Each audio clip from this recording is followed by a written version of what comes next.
at the desk.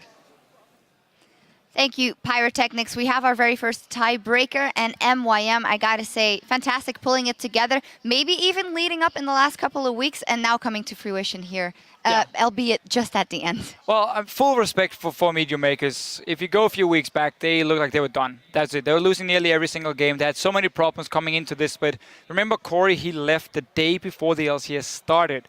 And they had to play with Blizzard for 2 weeks, then he came back, and there were so many problems. And yet they managed to bounce back here. Noxia coming in, Yamato Cannon, of course, running the show as a coach. Full credit to them. They deserve this one. Now they just gotta make it count against Giants. That's the big one. And build on what they have done in this game, let's quickly touch on the things that went right for them. And I want to pull up the replay of the very first big fight they win. They get 3 kills in this fight, and it gets them going for the whole game. Right. So the setup here is kind of weird for ROCCAT because they know that Corey is standing on the bottom side of the map. There's a pink ward he's standing in this tri-bush, and not a single guy on ROCCAT says, okay, let's place a ward at least down towards the south side of the river so we can see when he's coming in. So if you just roll the clip, we're going to see how they suddenly get forced down towards the bottom side of the map by MeetYourMakers, then they're coming with the 4 guys on the top side. And almost like they forget Ari's sitting there and get caught out. Jankos just dies instantly. They all collapse onto Corey here, but he managed to escape, and now the big tanks coming in for MeetYourMakers. So this was simply just a very poor setup where you allow MeetYourMakers to get a flank on you, and you have 0 response for it. And as the game went on, they did get a little bit reluctant. MYM, a little bit afraid maybe to not make the wrong decision, but who can fault them for that? Yeah, they were reluctant to make the wrong decision, but at the same time, everything from MYM, pretty much from picks and bans, was fairly safe when you look at it. They weren't pushing the boat out, not trying any new picks. They picked 2 tanks, an AD carry we know Rales can play, and everything was just kind of straightforward for MYM. So they've kind of looked at where they have to play and what champions they need, and they've just put their players on those champions for this game, and it's worked out very well. And I gotta say, I still find it weird how ROCCAT sets up their competitions. Because Overpower has not been a carry top laner. He's been, you know, he's transitioned from mid lane, so it's tough for him to get into the groove of the top lane, clearly. Stop putting him on carries like Aurelia, like Jarvan. Put him on a tank, a supportive top laner instead. JWoww here, who's still fairly new to the LCS, put him on Maokai for MeetYourMakers, works so much better. And at the same time, you keep giving these immobile carries to Woolite, who's a guy who had trouble positioning correctly.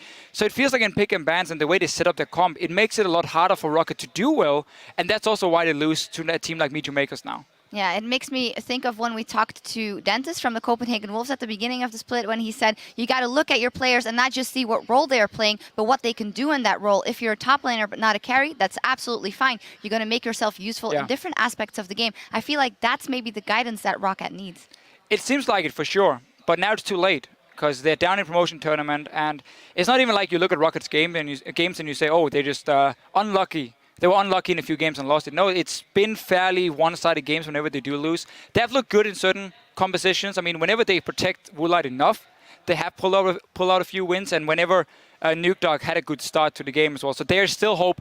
I think in the promotion tournament, they're going to be fine. I mean, you know more about the Challenger teams. Do you think there's anyone outside of maybe Origin who can challenge ROCCAT? I think one of the biggest underdog stories in Challenger has been the Lowland Lions and how they've pretty much stolen second place from every team that thought they had it. You know, Lowland Lions, they're a little unorthodox. They have a carry top laner in Morsu. That could very easily tear apart, you know, ROCCAT, and especially if Overpower's not feeling too comfortable in that role. That could potentially be a matchup that we might see. Yeah, they're rewatching this game, and it's back to the drawing board for ROCCAT after a disappointing split. Not much more to say about that. And Elements, they are now in 7th, means we will definitely see them next split, but again, for them also to the drawing board, because it just hasn't been a success story for neither of these teams. Coming up, though, the Unicorns of Love could have a chance to contest the number 4 playoff seed, but first, they'll need to take a win off H2K Gaming. Stay tuned and see what happens when we return. Particular game for MeetYourMakers is super important. If they do not win, they will be in that automatic relegation. And he said he sights on Jankos. Yes, he has, and he might have gotten him. Yep, he does. Now can he make his escape? Oh, that is a good solar flare down. Yeah, back out a little bit. Nice. Drake. 41 minutes into the game, knocking on the Nexus. Can Woolite try to push them back? It doesn't look like it. MeetYourMakers forcing the 9th place tiebreaker with Giants Gaming.